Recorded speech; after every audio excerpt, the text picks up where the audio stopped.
Assalamualaikum warahmatullahi wabarakatuh. Kami dari kelompok 6, kelas B, Prodi Akuntansi Syariah UIN Raden Intan Lampung yang akan menyampaikan materi yang berjudul Kasus Besar Titik Balik Perkembangan Akuntan Publik dari mata kuliah Auditing 1 dengan dosen pengampu Ibu Yetri Martikasari, MACC AK. Dan dengan anggota kelompok yaitu Selinda Solid Soleha, Siti Erlinda, Siti Nur Nazila Sulistiawati, Titania Afrili Fidiani, Vina Dia Utami, Wahyudi Pratama, dan William Marasa Anissa Wardani. Baiklah, saya akan menjelaskan sejarah berdirinya Enron Corporation.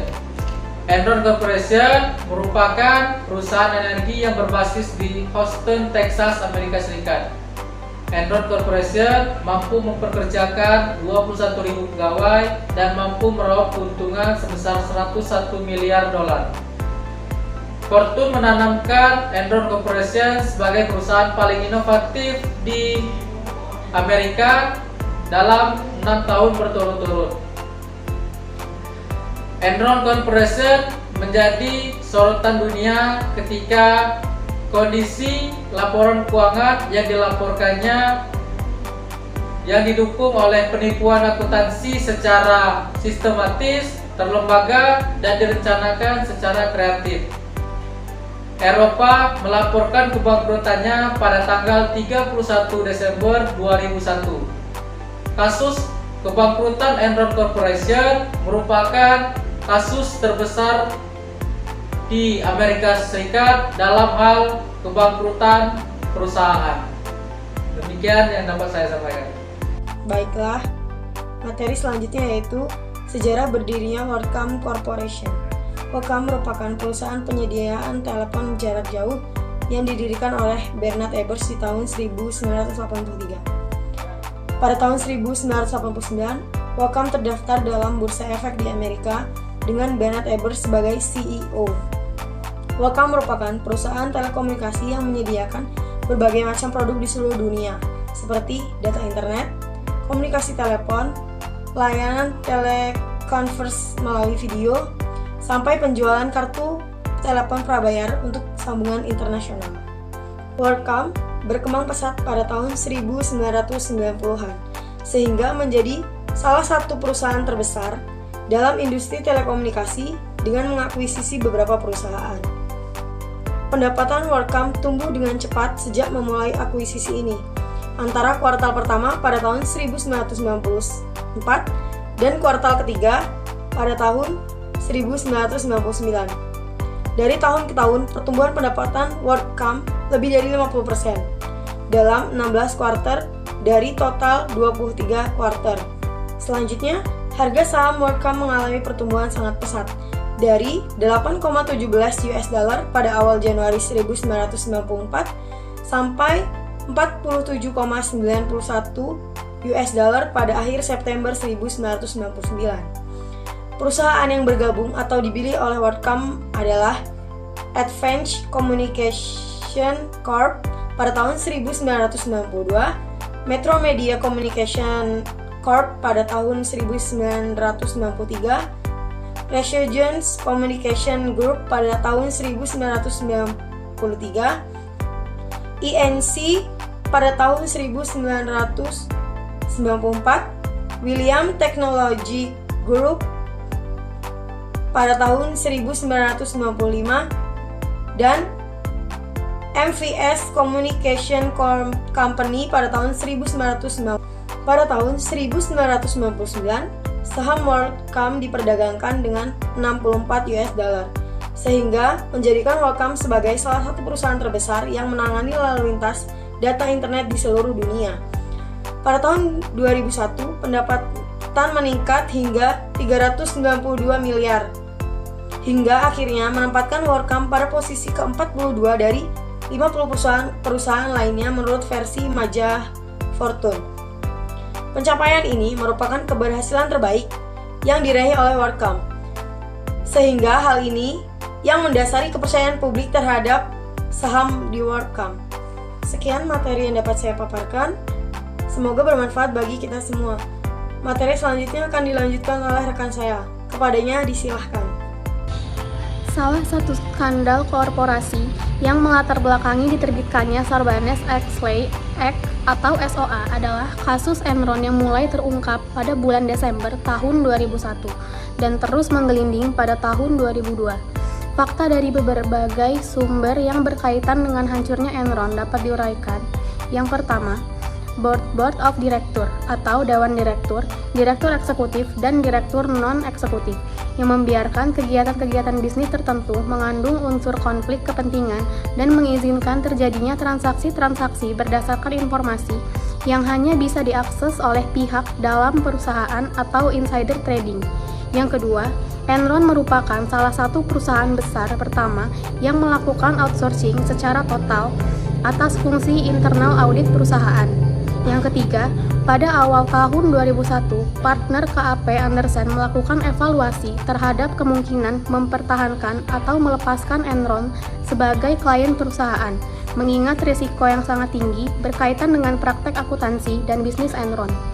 Yang keempat, salah seorang eksekutif Enron dilaporkan telah mempertanyakan praktek accounting perusahaan yang dinilai tidak sehat, mengungkapkan kekhawatiran berkaitan dengan hal tersebut kepada CEO dan partner KAP Anderson pada pertengahan tahun 2001. Yang kelima, pada tanggal 16 Oktober 2001, Enron menerbitkan laporan keuangan triwulan ketiga. Dalam laporan itu disebutkan bahwa laba bersih Enron telah meningkat menjadi 393 juta dolar, naik 100 juta dolar dibandingkan periode sebelumnya. CEO Enron, Kenneth Lay, menyebutkan bahwa Enron secara berkesinambungan memberikan prospek yang sangat baik. Ia tidak menjelaskan secara rinci tentang pembebanan biaya akuntansi khusus sebesar 1 miliar dolar yang sesungguhnya menyebabkan hasil akrual pada periode tersebut menjadi rugi 644 juta dolar. Yang keenam, pada tanggal 2 Desember 2001, Enron mendaftarkan kebangkrutan perusahaan ke pengadilan dan memecat 5.000 pegawai. Pada saat itu, terungkap bahwa terdapat utang perusahaan yang tidak dilaporkan senilai lebih dari 1 miliar dolar. Yang ketujuh, Enron dan Cap Anderson dituduh telah melakukan kriminal dalam bentuk penghancuran dokumen yang berkaitan dengan investasi atas kebangkrutan Enron. Yang kedelapan, dana pensiun Enron sebagian besar diinvestasikan dalam bentuk saham Enron. Sementara itu, harga saham Enron terus menurun sampai hampir tidak ada nilainya. Yang kesembilan, Cap Anderson diberhentikan sebagai auditor Enron pada pertengahan Juni 2002. Sementara, Cap Anderson menyatakan bahwa penugasan audit oleh Enron telah berakhir pada saat Enron mengajukan proses kebangkrutan pada 2 Desember 2001. Yang ke-10, CEO Enron, Kenneth Lay, mengundurkan diri pada tanggal 2 Januari 2002, akan tetapi masih dipertahankan posisinya di Dewan Direktur Perusahaan. Pada tanggal 4 Februari 2002, Mr. Lay mengundurkan diri dari Dewan Direktur Perusahaan. Yang ke-11, tanggal 28 Februari 2002, Cap Anderson menawarkan ganti rugi 750 juta US dollar untuk menyelesaikan berbagai gugatan hukum yang diajukan kepada Cap Anderson. Yang ke-12, pemerintah Amerika, the US General Service Administration, melarang Enron dan Cap Anderson untuk melakukan kontrak pekerjaan dengan lembaga pemerintahan di Amerika. Yang ke-13, pada tanggal 14 Maret 2002, Departemen Kehakiman Amerika memvonis Cap Anderson bersalah atas tuduhan melakukan penghambatan dalam proses peradilan karena telah menghancurkan dokumen-dokumen yang sedang diselidiki.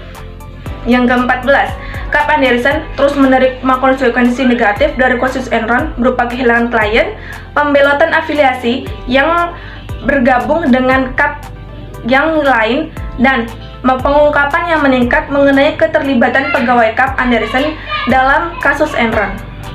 Yang ke-15, tanggal 22 Maret 2002, mantan Ketua Federal Reserve, Paul Volcker, yang direkrut untuk melakukan revisi terhadap praktek audit, mengusulkan agar manajemen Cap Anderson yang ada diberhentikan dan membentuk suatu komite yang diketuai oleh Paul sendiri untuk menyusun manajemen baru.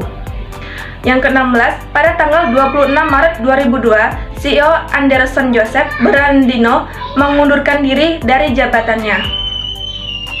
Yang ke-17, tanggal 8 April 2002, seorang partner Cap Anderson David Duncan yang bertindak sebagai penanggung jawab auditor Enron mengaku bersalah atas tuduhan melakukan hambatan proses peradilan dan setuju untuk menjadi saksi kunci di pengadilan bagi kasus Cap Anderson dan Enron. Yang ke-18, tanggal 9 April 2002, Jeffrey MC Mahon mengumumkan pengunduran diri sebagai presiden dan Chief Operating Operation Enron yang berlaku efektif 1 Juni 2002. Yang terakhir ke-19, tanggal 15 Juni 2002, juri federal di Houston menyatakan Cap Anderson bersalah telah melakukan hambatan terhadap proses peradilan. Pihak-pihak yang terlibat dalam skandal Enron dan WorldCom. Yang pertama, pihak dari Enron Corporation, Kenneth Lay adalah pendiri, ketua, dan CEO. Yang kedua, Jeffrey King, mantan presiden dan COO. Ketiga adalah Andre Faston, CFG mantan. Jajaran direktur ada karyawan Enron dan Sharon Wilkins. Pihak dari Cap, Arthur Anderson dan David B. Duncan. Kedua adalah pihak dari WorldCom, pihak manajemen dan milik WorldCom melakukan suatu etika bisnis yang tidak baik. Manajemen WorldCom dengan sengaja memasukkan data keuangan mereka dengan cara membebankan biaya ke rekening modal dan menciptakan kelebihan cadangan atau ketentuan untuk biaya akan datang yang kemudian dibebaskan atau dikurangi sehingga menambah keuntungan. CEO WorldCom, Airbus, juga menyalahgunakan wewenangnya sebagai pemilik untuk memperoleh keuntungan pribadi. Adapun pihak yang terlibat yaitu CEO WorldCom, Bernard J. Airbus menyalahgunakan wewenangnya sebagai pemilik untuk memperoleh keuntungan pribadi dari dana yang dipinjamkan WorldCom. Airbus juga menyatakan bahwa kode etik merupakan tindakan yang menghabiskan waktu saja. Kedua, manajemen WorldCom adalah dengan sengaja menyetujui pemalsuan data keuangan WorldCom agar laporan keuangan terlihat bagus dan kinerja mereka dinilai bagus pula. Hal ini dilakukan dengan tujuan supaya masa jabatan manajemen senior tidak dipersingkat dan pinjaman pribadi yang beredar tidak ditarik. Ketiga adalah auditor internal WorldCom. Auditor internal perusahaan tidak mengungkapkan kesalahan praktik-praktik akuntansi dan kecurangan akuntansi yang dilakukan manajemen perusahaan, mengingat nilai kapitalisasi yang begitu besar dan pengaruhnya terhadap nilai pendapatan bersih dan total aktiva cepat. Yang keempat adalah editor eksternal WorldCom. Seharusnya praktik ini bisa diungkapkan lebih. Arthur Anderson mengetahui salah saji yang dilakukan pihak WorldCom. Arthur Anderson seharusnya lebih peka terhadap kondisi keuangan WorldCom yang dapat mengakibatkan manajemen perusahaan melakukan hal di luar kewajaran praktek akuntansi. Selanjutnya yaitu tentang pelanggaran kode etik yang dilakukan oleh perusahaan Enron dan WorldCom.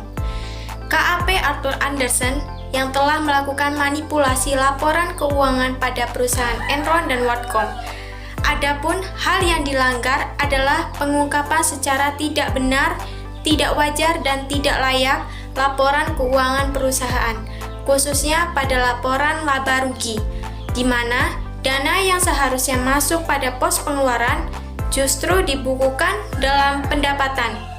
Hal ini tentu saja menimbulkan overstate pada pendapatan perusahaan yang pada kondisi sebenarnya justru mengalami kerugian. Adapun kode etik yang dilanggar, yang pertama yaitu tanggung jawab. Auditor mempunyai peran penting dalam masyarakat, yaitu mempunyai tanggung jawab kepada semua pemakai jasa profesional mereka. Pada kasus Enron dan WorldCom ini, Arthur Anderson tidak memiliki tanggung jawab terhadap profesinya. Dengan melakukan manipulasi laporan keuangan tersebut, jelas Arthur Anderson tidak mempunyai tanggung jawab dalam menjaga kode etik yang berlaku, dan hal ini menimbulkan kerugian pada masyarakat umum. Pelanggaran selanjutnya yaitu kepentingan publik.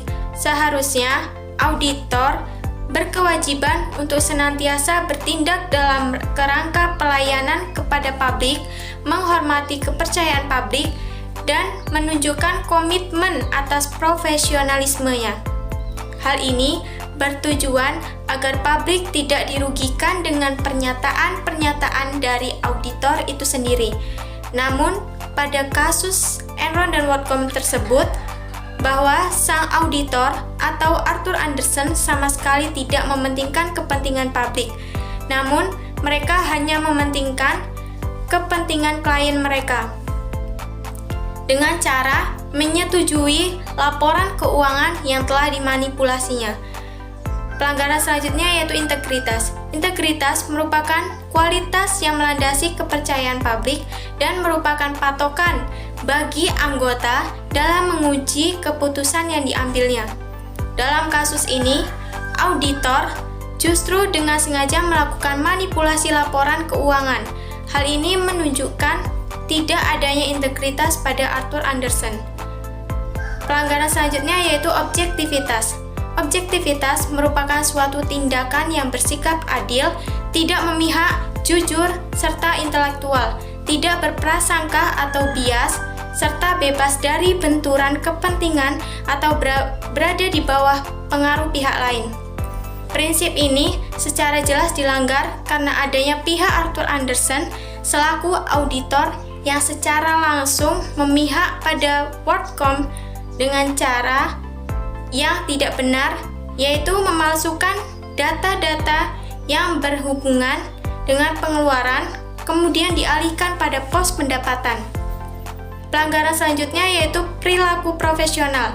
Dalam hal ini, baik dari klien maupun auditor, keduanya sama sekali tidak memiliki sikap profesional, di mana keduanya sama-sama melakukan kerjasama dalam manipulasi laporan keuangan. Sekian yang dapat saya sampaikan, dan terima kasih. Materi selanjutnya yaitu dampak skandal Enron dan WorldCom. Yang pertama, dampak bagi Enron dan WorldCom. Kedua perusahaan tersebut sama-sama mengalami kebangkrutan. Enron meninggalkan hutang hampir senilai 31,2 miliar US dollar serta sertifikat saham mereka tak memiliki nilai sehingga para investor tidak tertarik untuk menanamkan modalnya di Enron lagi. Sedangkan WorldCom bangkrut dengan laporan posisi keuangan yaitu memiliki hutang senilai 5,7 miliar US dollar dan kas senilai 6 miliar US dollar. Yang kedua, dampak bagi KAP Arthur Andersen. Arthur Andersen LLP, member di Amerika Serikat yang dianggap ikut bersalah dalam kebangkrutan Enron, juga terkena imbasnya. Member Arthur Andersen di beberapa negara seperti Jepang dan Thailand telah membuat kesepakatan merger dengan KPMG, Australia dan Selandia Baru dengan Ernst & Young, dan Spanyol dengan Deloitte Touche Tohmatsu. Di Amerika sendiri, aktivitas seluruh member Andersen dibekukan pemerintah. Akibatnya, menurut Asian Wall Street Journal, klien-klien Andersen LLP beralih ke berbagai auditor lain seperti Deloitte & Touche 10%, KPMG 11%, PricewaterhouseCoopers 20%, dan Ernst & Young 28%. Dan yang berpindah ke auditor-auditor kecil lainnya atau mengaku belum tahu berpindah kemana sebanyak 40%. Ini menunjukkan bahwa KAP Andersen terus menerima konsekuensi negatif dari kasus Enron berupa kehilangan klien, pembelotan afiliasi yang bergabung dengan KAP yang lain, dan pengungkapan yang meningkat mengenai keterlibatan pegawai KAP Andersen dalam kasus Enron. Sekian materi dari saya. Materi selanjutnya akan disampaikan oleh rekan saya. Di sini saya akan melanjutkan materi dari saudari Vina terkait dari dampak skandal Enron dan WorldCom. Dampak selanjutnya yaitu dampak bagi profesi akuntan publik. Akibat kasus Enron dan WorldCom, kini kredibilitas akuntan publik menjadi jatuh, terutama disebabkan oleh keterlibatan Arthur Andersen sebagai salah satu KAP terbesar di dunia yang terlibat di dalam skandal tersebut. Akhirnya, pemerintah Amerika Serikat menerbitkan Undang-Undang SOX untuk melindungi para investor dengan cara meningkatkan akurasi, dan rehabilitas pengungkapan yang dilakukan perusahaan publik. Kemudian dibentuk pula Public Company Accounting Oversight Board atau PCAOB yang bertugas untuk mendaftarkan KAP yang mengaudit perusahaan publik, menetapkan atau mengadopsi standar audit, pengendalian mutu, etika, dan independensi. Kemudian melakukan disciplinary hearing dan mengenakan sanksi bila diperlukan.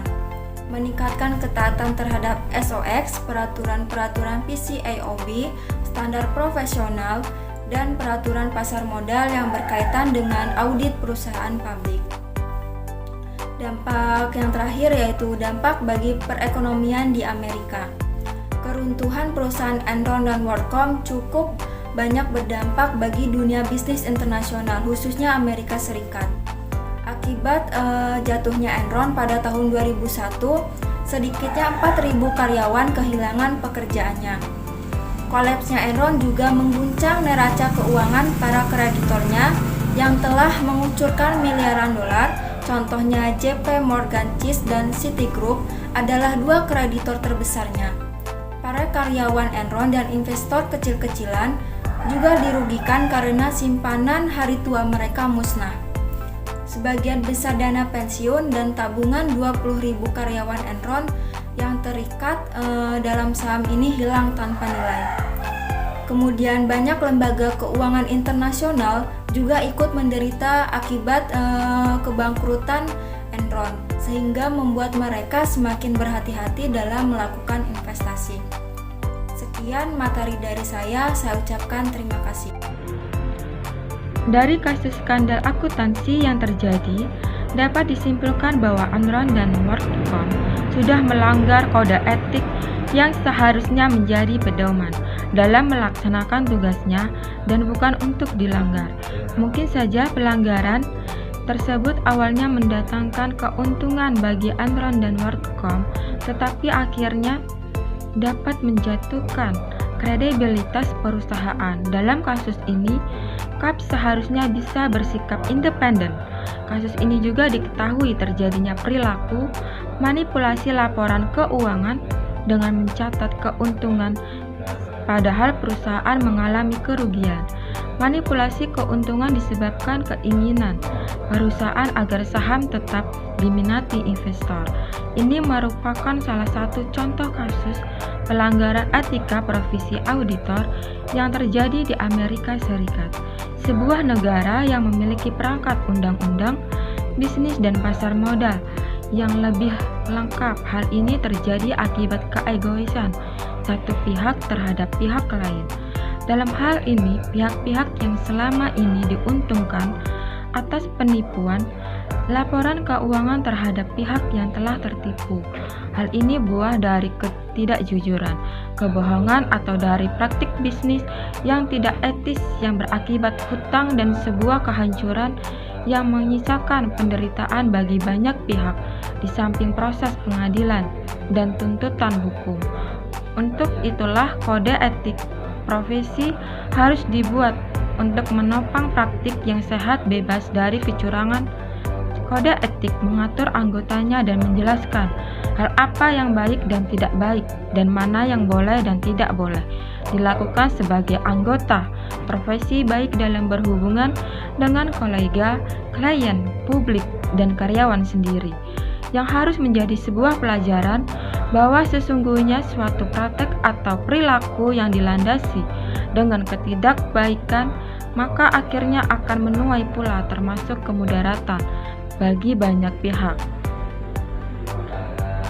Saran, demikianlah makalah ini kami buat tentang kasus besar perusahaan Enron dan WorldCom. Semoga dapat bermanfaat bagi para pembaca. Kami menyadari bahwa penyusun masih banyak kekurangan dalam menyusun makalah ini. Apabila ada saran dan kritik yang ingin disampaikan, akan kami jadikan pembelajaran untuk kesempatan berikutnya. Sekian dari kelompok kami ucapkan terima kasih. Wassalamualaikum warahmatullahi wabarakatuh.